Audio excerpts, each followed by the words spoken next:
Good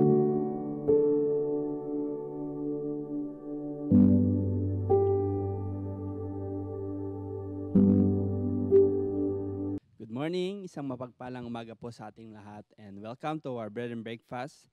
And we continue in studying the Word of God in the book of First Samuel. And we are now here in chapter 12. At kahapon nga po ay ating pong nakita yung ginawa po ni David na hindi kaaya-aya sa Panginoon, which is first ay kanya pong natipuhan or nagustuhan yung asawa po ni Uriah, and secondly, he plotted to kill ang asawa po ni Bathsheba, which is si Uriah. Today we will see the consequences of these things sa ginawa po ni David, yung pagkakasala po ni David, at kung ano nga ba yung naging consequence nito sa kanyang buhay. Because after all, David was being raised by God to be a king, at nakita naman po natin na kung gaano po siya ni-raise up ng Panginoon at kung paano din po nag-respond si David sa kanyang calling to become a king. At nakita natin doon na lumakad din po siya doon sa ways ng Panginoon, but only on this last chapter natin nakita yung downfall o yung pagkakasala po ni David, yung paglakad po niya doon po sa tanikala ng kaaway, which is yung kanyang last ay natrap po siya. That's why siya po ay nagkasala. And now, binigyan ko po ng title yung chapter natin sa araw nito, Repentance Brings Restoration. Repentance brings restoration. As we can see that on the past chapter, David have sinned against God. David made this awful thing sa mata ng Panginoon.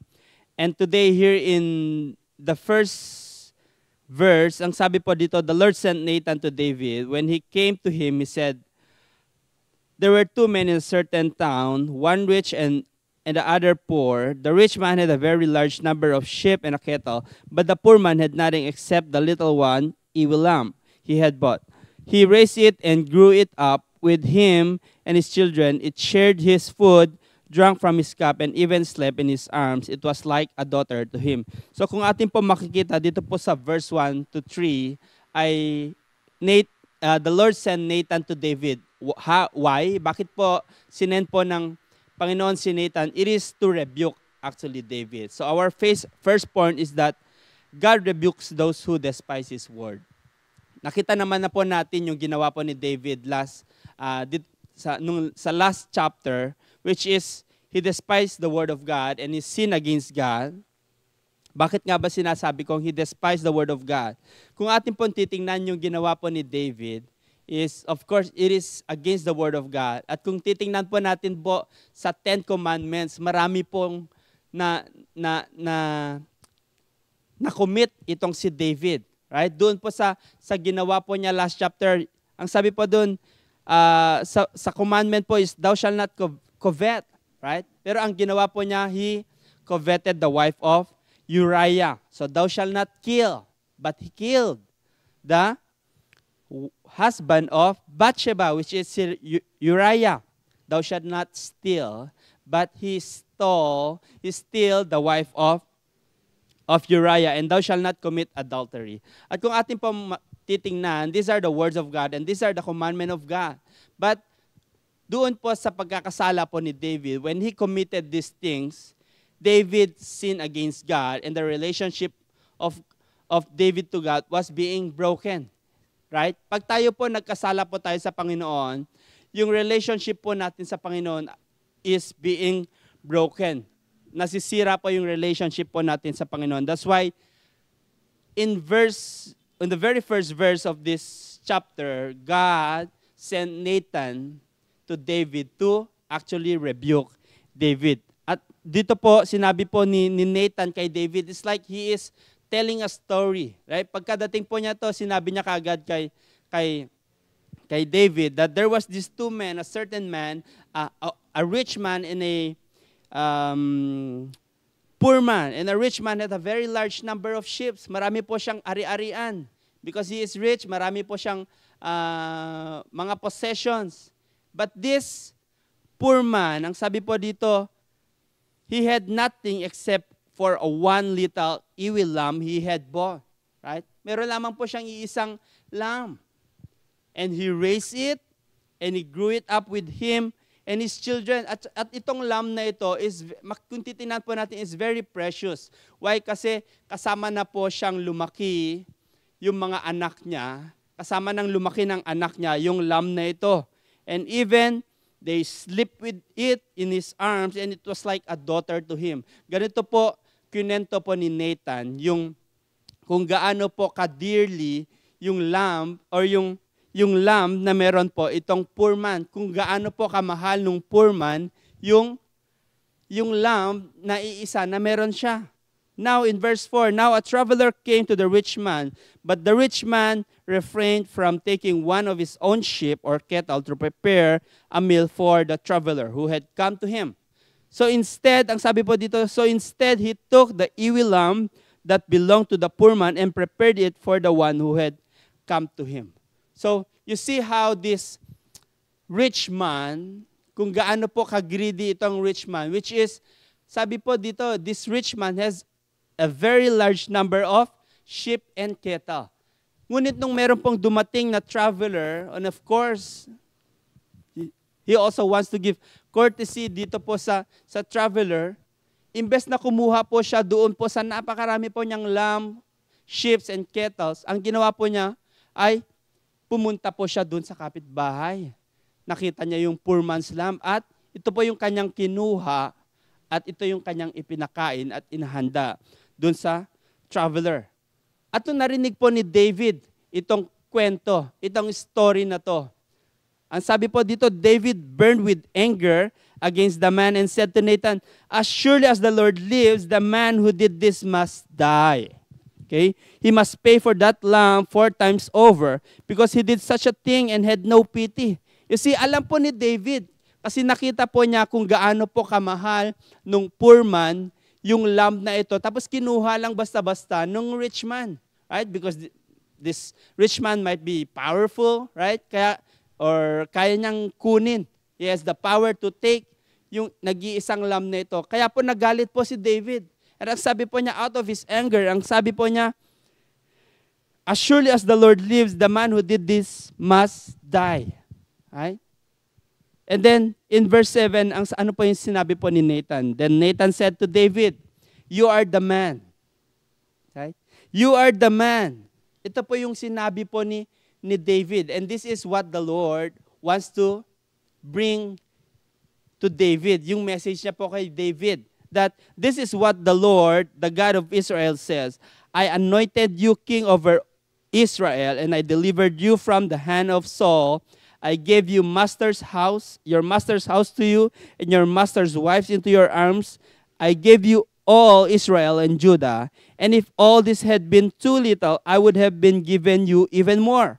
Why did you despise the word of the Lord by doing what is evil in his eyes? You struck down Uriah the Hittite with the sword and took his wife to be your own. You killed him with the sword of the Ammonites. Now therefore the sword will never depart from your house because you despised me and took the wife of Uriah the Hittite to be your own. So you see, God rebukes those who despise His word. And ano po yung ginawa po ng Panginoon? He sent Nathan just to rebuke David. Because you see, David, hindi po alam ni, even though maybe alam ni David na sa sarili niya na yung ginawa po niya ay mali. But you see, sometimes in the life of David, parang in the course of time, yes, he knows na siya po ay nagkasala. But because no one knows, doon po sa ginawa po niya, maybe nagkaroon po ng, this is a secret sin, right?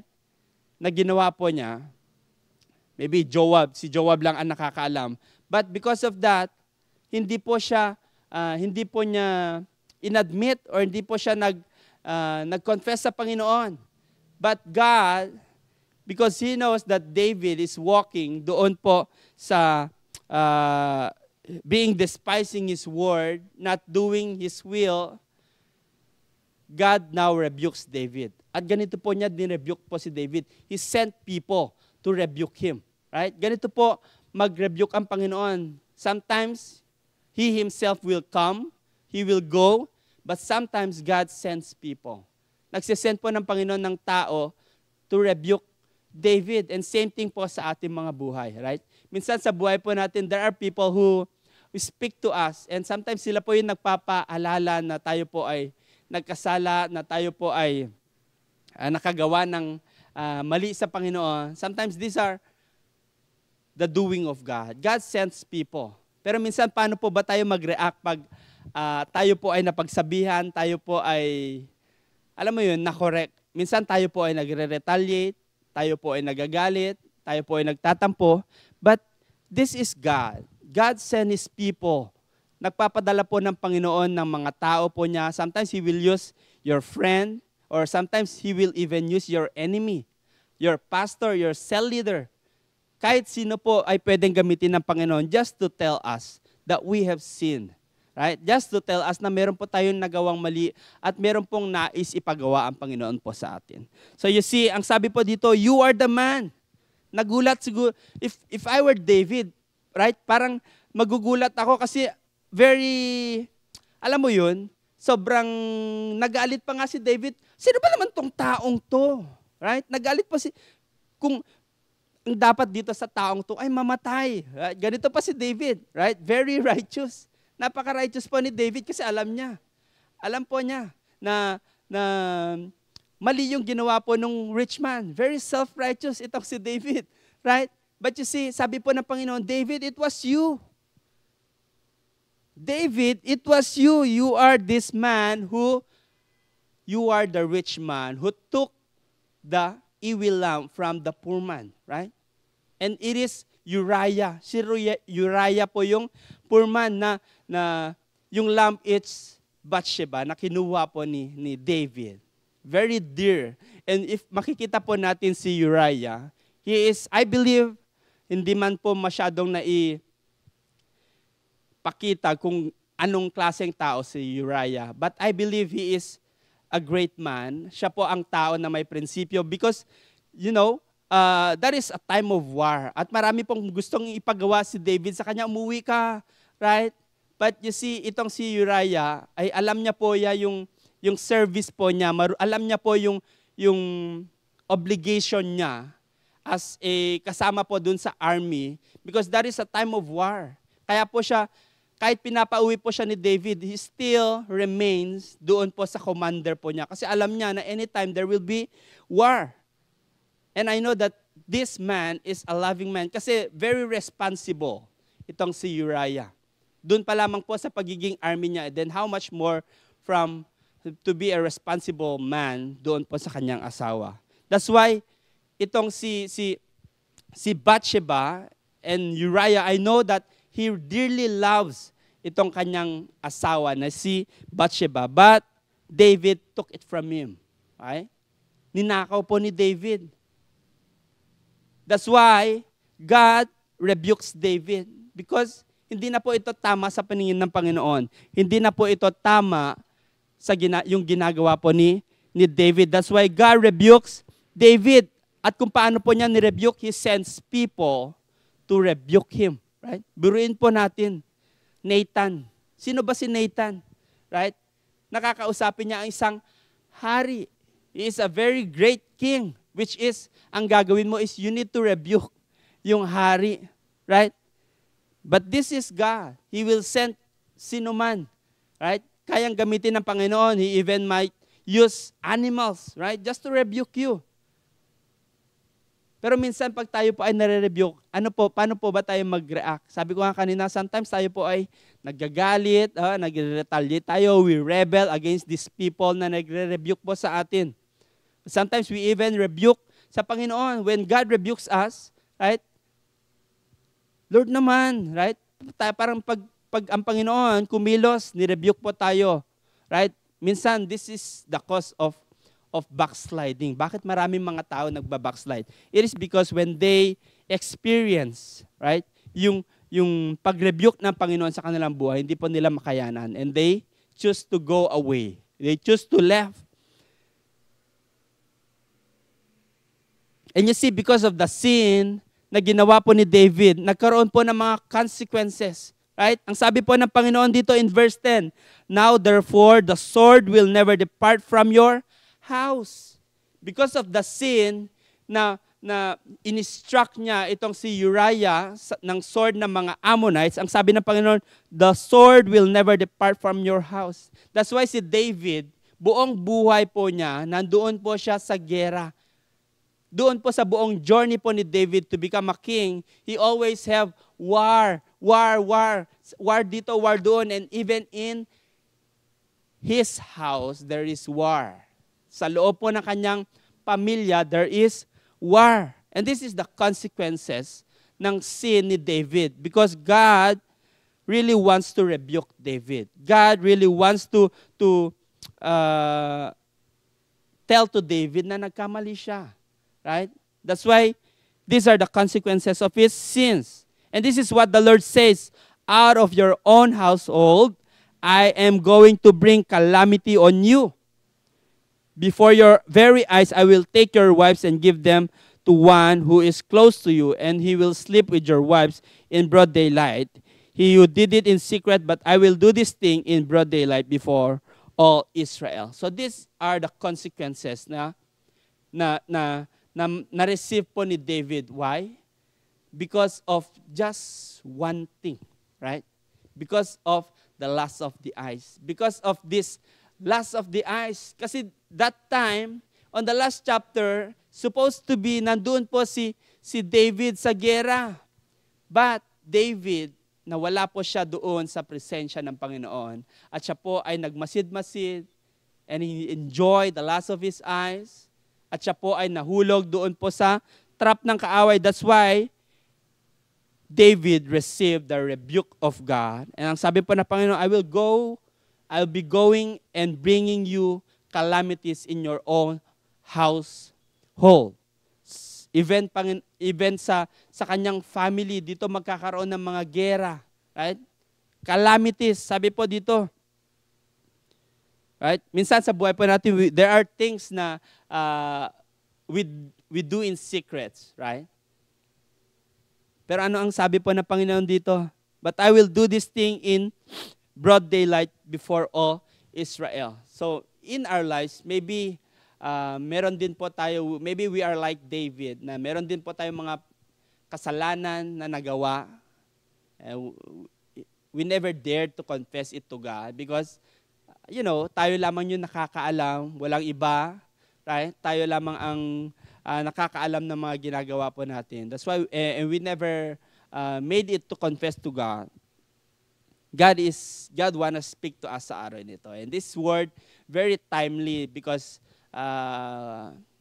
today is the second day of our 5 days of awe. And we always confess our sin to God. And very timely na binigay po ng Panginoon sa atin itong chapter nito, that we can really enter doon po sa complete confession, o complete repentance na nais ipagawa ng Panginoon sa atin. As before we enter doon po sa feast for the Feast of Tabernacle, the very awaited feast, is we must first to confess and repent sa Panginoon. Okay, so that is our point 1, that God rebukes those who despise His word. God rebukes those who sin against Him. Okay? Ang Panginoon, nire-rebuke po niya tayo. Hindi lamang po, God is not a God of, He is not only a God of grace, of love, but also a God of righteousness. And He's a God who judges and a God who rebukes. And point number 2, and this is how also David respond doon po sa rebuke po ng Panginoon. When God rebukes David, paano po nag-respond itong si David? David acknowledged his sin. In-acknowledge po ni David ang kanyang pagkakasala. When God, ang sabi po niya dito, "You are the man, you are the one, you are the rich man who took this, and you have fallen short against me. You despise my word." These are the word of God. na ginamit niya po si Nathan para sabihin kay David. Ang sabi po ni David, then David said to Nathan, I have sinned against the Lord. I have sinned against the Lord. Nakita po ni David, right? He acknowledge po niya, hindi po siya nagalit or hindi po siya maang-maangan, Lord, no, hindi ako nagkasala, right? But David acknowledge yung pagkakamali po niya. Sabi po niya, Lord, I have sinned against the Lord. And he acknowledged his sin, right? So David repent doon po sa kanyang pagkakasala. He acknowledged and he admit, Lord, I have sinned against you. I have sinned against you. That's why, ang sabi po ni Nathan replied, the Lord has taken away your sin. You are not going to die. You see? That is the grace of God. That is the grace na pinagkaloob po ni David. Ay ng Panginoon kay David. That is the mercy na nanggagaling po sa Panginoon. Supposed to be, ang sabi nga po ni David, this man deserved to die. Right? Ito po yung salita po ni David na nanggagaling sa kanya. But God, because our God is merciful and is graceful kay David for His people, ang sabi niya po dito, the Lord has taken away your sin. Why? Because bakit tinanggal po ng Panginoon? Bakit kinuha po ng Panginoon yung kasalanan po ni David? It is because David admitted and he acknowledged yung pagkakasala po niya. Lord, I have sinned against you. Right? David acknowledged. David admits yung pagkakasala po niya. And that is a good news. Right? You are not going to die. Di ka mamamatay, sabi po ng Panginoon. But, ang sabi po dito in verse 14, but because by doing this, you have shown utter contempt for the Lord, the son born to you will die. And this is another consequence of sin na ginawa po ni David. Because of his sin, because of his unrighteousness, ang sabi po dito, the son born to you will die. The son born to you will die. Yes, David received yung mercy ng Panginoon. Napatawad po siya ng Panginoon. The Lord forgives him.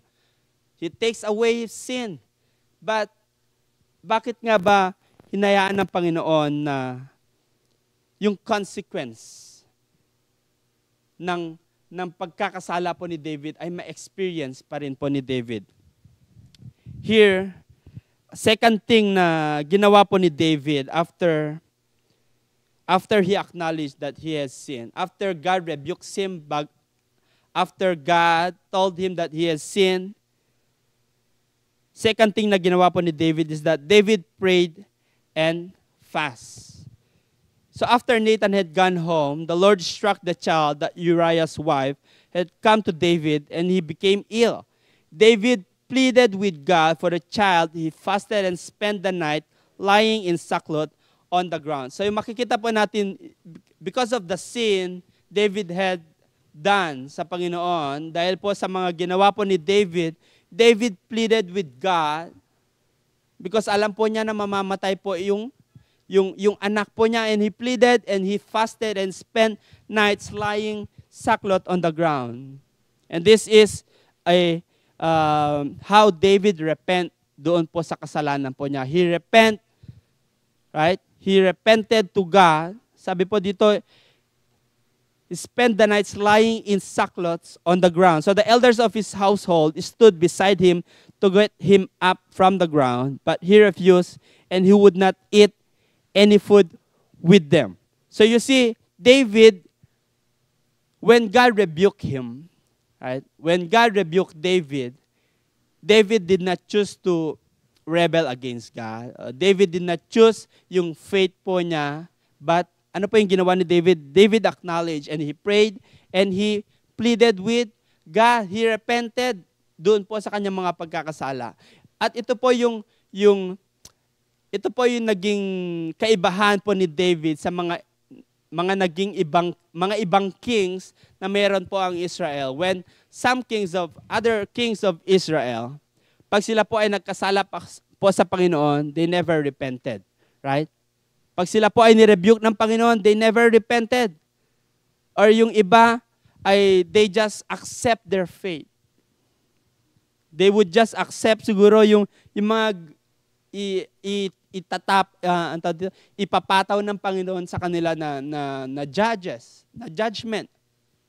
But David, iba po si David. David knows how to repent.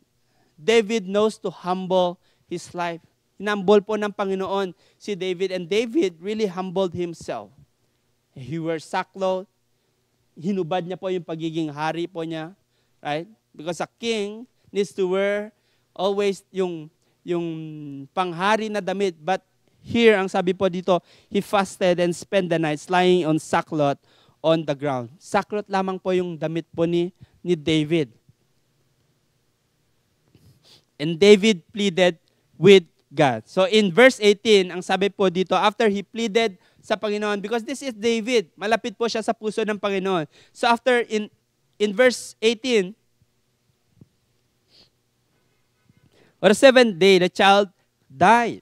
So David's attendants were afraid to tell him that the child was dead, for they thought, while the child was still living, he would have listened to us when we spoke to him. How can we now tell him that the child is dead? He may do something desperate. But David noticed that his attendants were whispering among themselves, and he realized the child was dead. Is the child dead? He asked. Yes, they replied. He is dead. So bakit nga ba inalaw ng Panginoon? Why did God allow these things to happen? Excuse me. David pleaded, right? David prayed. David fasted. But still, God allowed this thing to happen. Bakit nga ba? Why does God allow this thing to happen kay David? You see, God wants him to experience, right? God wants to teach David doon po sa kanyang pagkakasala. At paano po niya ito tinuruan? He let him experience what Uriah have experienced. Ano nga ba yung na-experience po ni Uriah? When your wife ay kinuha po sa iyo, paano nga ba yung magiging feeling mo? Right? Inagaw po yung iyong asawa. And same thing, yung pinakamamahal niya na asawa ay kinuha po sa kanya. And same thing with David, because that is his son. And he loves his son. But God took it from him. Para makita po ni David kung ano po yung ginawa po niya. Paano po yung ginawa po niya. Right? Ano yung feeling nung ginawa po niya kay Uriah? Ano po yung feeling ni Uriah when David took his wife Bathsheba? That's why God allowed these things kay David o dun sa anak po ni David na mangyari. And in verse 20, and this is our third point, after po na nangyari po yun, right? After po na si David, nirebuke po ng Panginoon, and then David acknowledged his sin, and then he prayed and fast, he repented, but then the child or his son still dies. Ano po yung ginawa po ni David? Right? Paano? Minsan, pag tayo po naka-experience po ng ganito, right? We prayed sa Panginoon, Lord. We prayed so much. We pleaded, we even fast. But sometimes, yung mga gusto po natin ay hindi po napangyari. Sometimes, yung mga bagay po na gusto po natin, yung mga pinagpe-pray po natin, hindi po ito nangyari. How can we respond? Right? In our life, maybe, naipag-pray nyo na din yung mga mahal po natin sa buhay. Right? Sila po ay, they are on their, nag-50-50 na sila, but we pray, Lord, buhayin mo sila, Lord. Buhayin mo ang kapatid ko, ang asawa ko, alam mo yun, we prayed for our dearly family. But God still took them. Paano nga ba tayo mag-respond? Here makita po natin kung paano po nag-respond itong si David.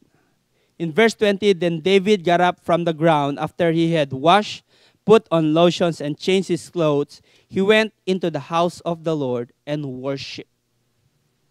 Ganito po nag-respond itong si David. After po namatay po yung anak po niya, ang ginawa po niya ay pumunta po siya sa Panginoon, he went to the house of the Lord, and he worshiped God. He still continue to worship God. Point number 3 is that worship God wholeheartedly. We need to worship God wholeheartedly and not on the things that we receive. Hindi po doon po sa result na tayo po ay mag-worship po sa Panginoon. But David continued to worship God even whatever result na ma-receive po niya. Namatay po yung kanyang anak, he still worship God. And I believe even pag ang anak po niya ay nabuhay, David will continue to worship God. And this is David, right? David worship God not based on the result, not based if God will hear his prayer. Hindi po base pag ginawa ng Panginoon yung kagustuhan po niya or sinagot po ng Panginoon yung prayer po niya. Hindi po nagbe-base po doon. But minsan sa buhay po kasi natin, ganito po tayo. Right? We pray to God. Yes, Lord. Lord, I need this. Lord, I want you to...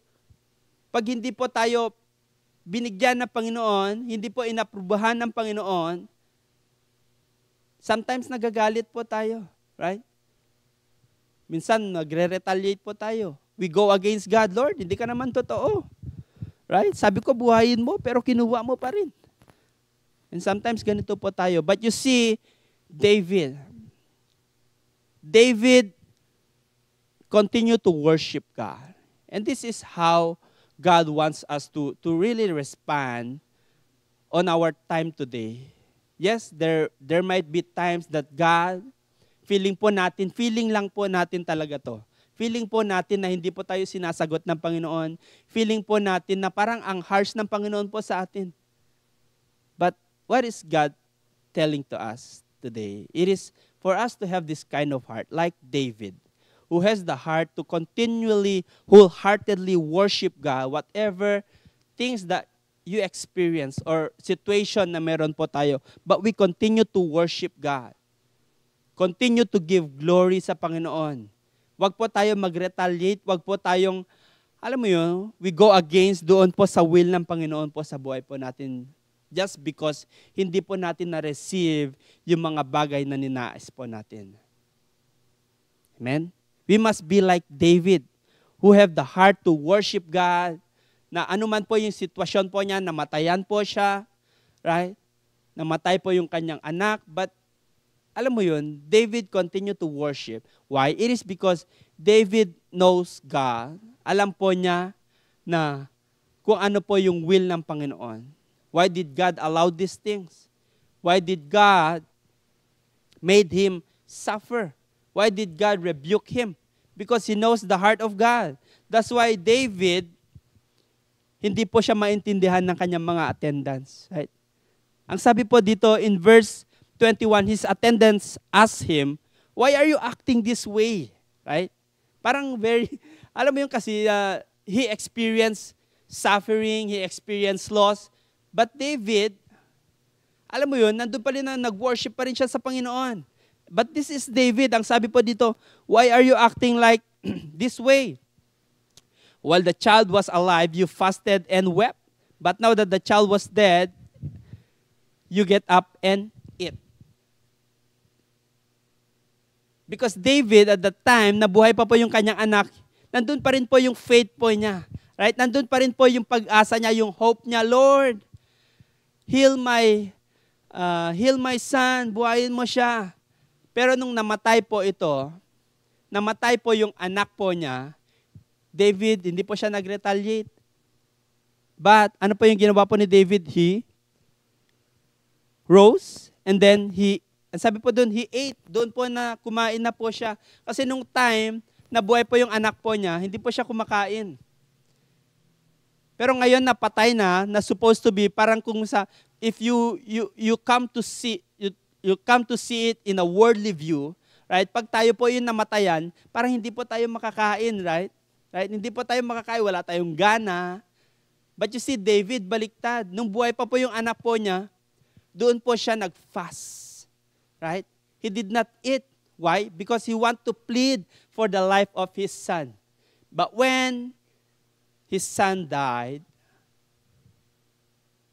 David knows na hindi po niya maibabalik yung buhay ng kanyang anak. Ang sabi niya po dito, I can go to him but he can never return to me. Right? Hindi po kagaya ng mga tao. Right? Hindi po kagaya natin na pag tayo po ay namatayan, right? Minsan yung iba, they prayed, right? Para for the souls. Pero si David, makita po natin dito, he worship God.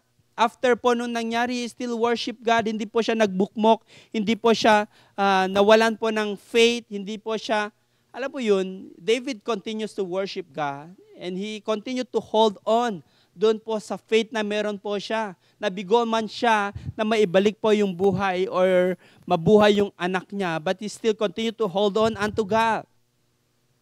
And this is David. And because of this, ang sabi po dito, ito po yung sagot po niya, while the child was still alive, I fasted and wept, and I thought, who knows, the Lord may be gracious to me and let the child live. But now that he is dead, why should I go on fasting? I can bring him back. I can bring him back. I will go to him, but he will not return to me. And this is how David answered his attendants. Kasi alam po niya, parang weird po kasi doon po sa mga attendants po niya na nung buhay pa ay tsaka siya nag-fast. Pero ngayon at patay na, ay kumain na po si David. Parang you see that iba po yung ginagawa po ng worldly view doon po sa spiritual view na meron po si David. Because David is walking doon po sa path ng Panginoon. He is walking in the will of God and not the will of the world. So in verse 24, and this is our last point, after all what happened, because David learned to repent, he confessed, nag-confess po siya, nagkasala po siya, and he experienced yung consequence ng kanyang kasalanan, but he remains in the Lord. Right? Nakita po natin dito, David remains sa Panginoon. He still continue to worship God. He still continue to give glory sa Panginoon. And after all this,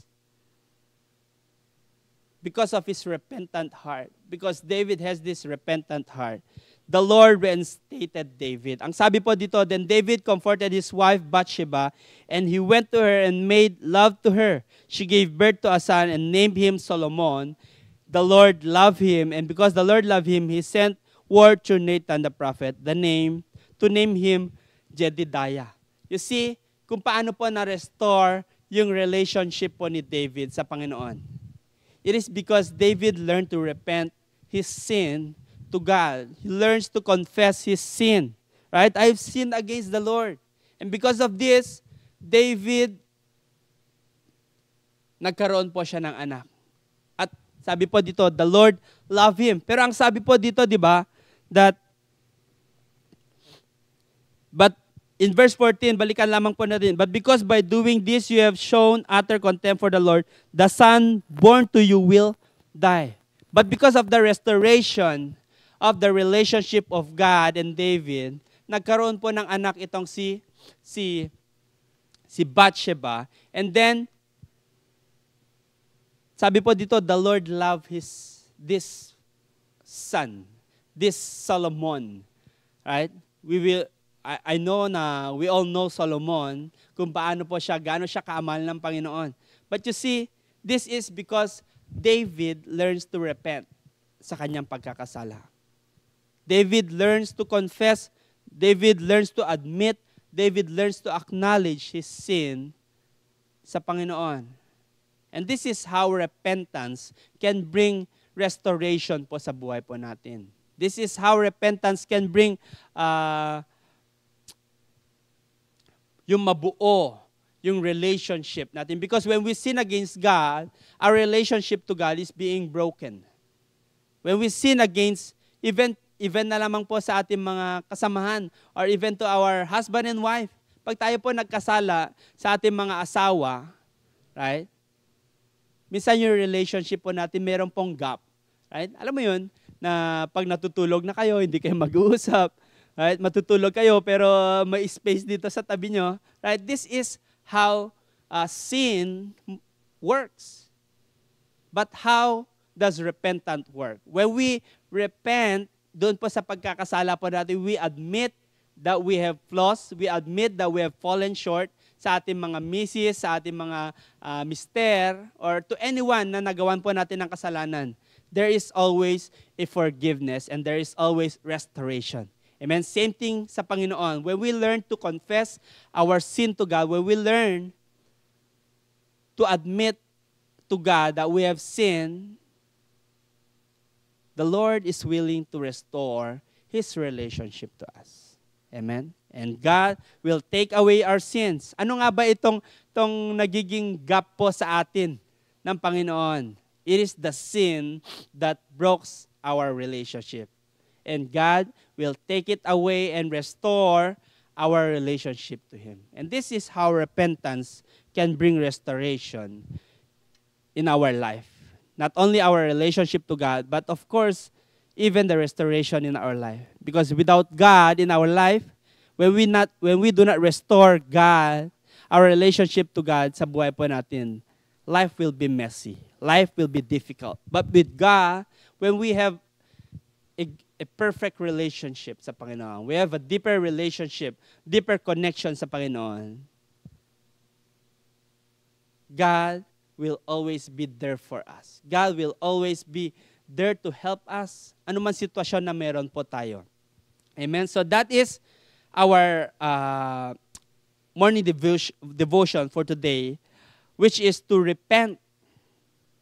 Repent sincerely, completely repent that God can restore, that God will restore His relationship po sa atin. I know and I believe na marami po sa atin, all of us here, we have sinned against God. We have sinned against the will of God.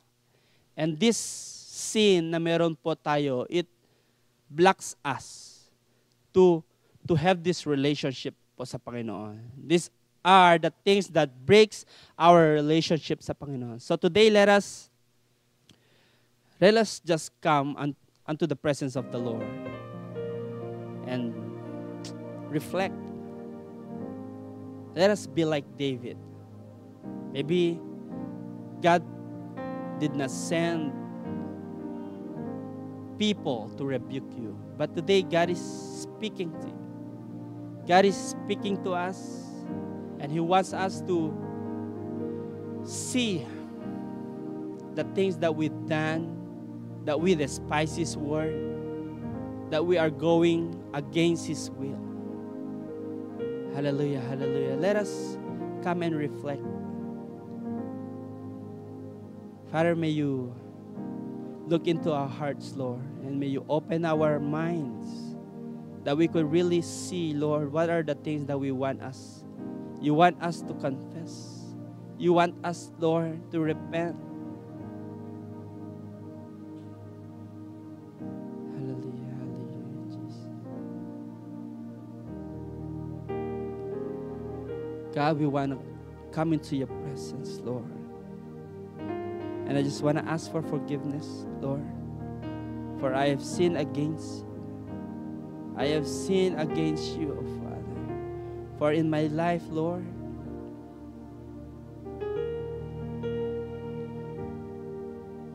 I am very lax, God. Sa buhay ko, Panginoon, I am so relaxed. Even, Panginoon, in serving you, I am so lax, Panginoon, that I still have a lot of times, Lord, na ginugugol, Panginoon, sa mundo. All the earthly pleasures, Lord. All the things, Panginoon, watching movies, God. Staying on the social medias.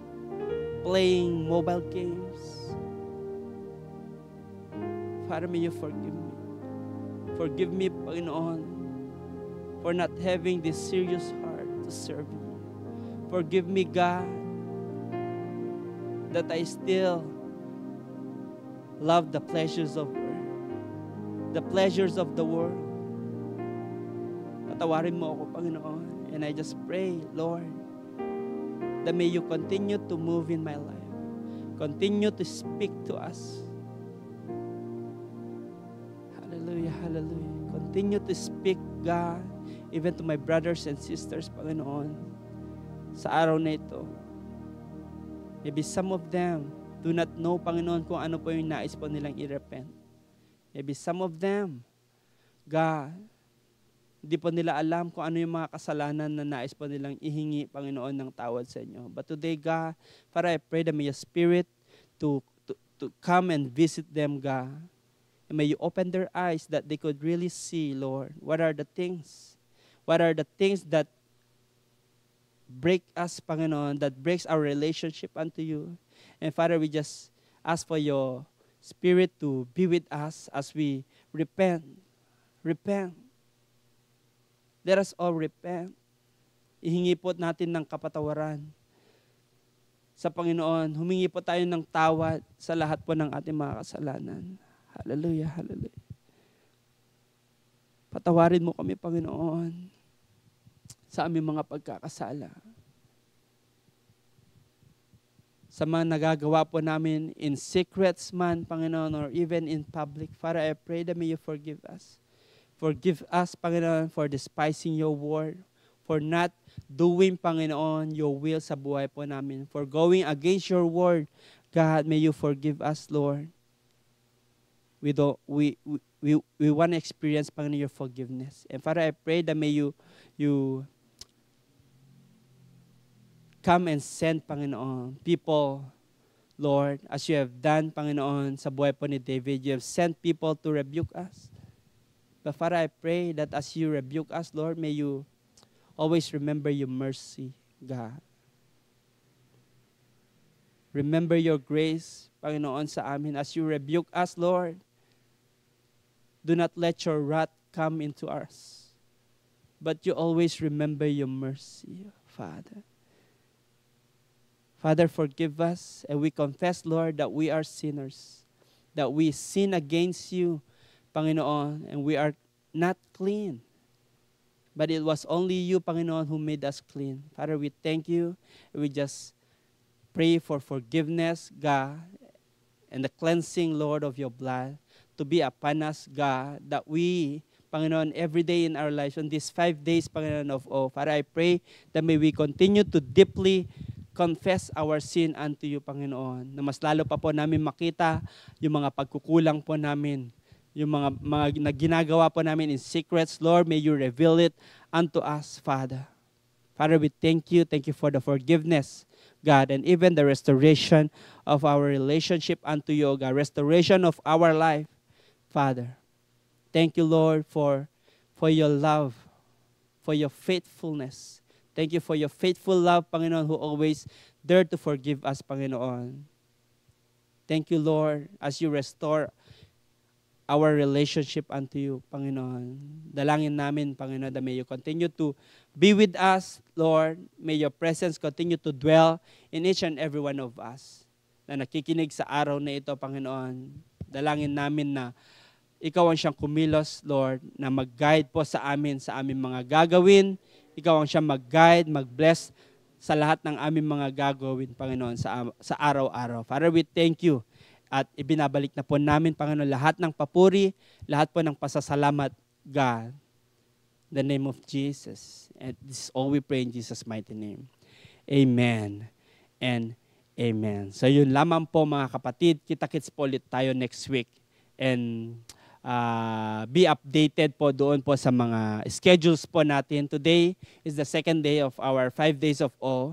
And let us continue to go deeply as we prepare in meeting God, as we prepare in the Feast of Tabernacle. Let us first prepare ourselves na tayo po ay kaaya-aya sa paningin ng Panginoon as we meet Him, as we prepare to meet God sa buhay po natin. Let us continue to confess right? This is what God wants us to do, is for us to be able to really deeply confess yung mga nagawa po natin o yung mga kasalanan po natin sa Kanya. Amen? So yun lamang po, be updated on our schedules. You can see our schedules on our Facebook page, our posts, and even on Sunday night, there will be a service at 6 p.m. and that is our Day of Atonement. And we will come to see and experience. Sabi nga po kahapon that we will celebrate the feast of God with joy. Amen? With the fullness of joy na nanggagaling po sa Panginoon. So yun lamang po. God bless po sa bawat isa.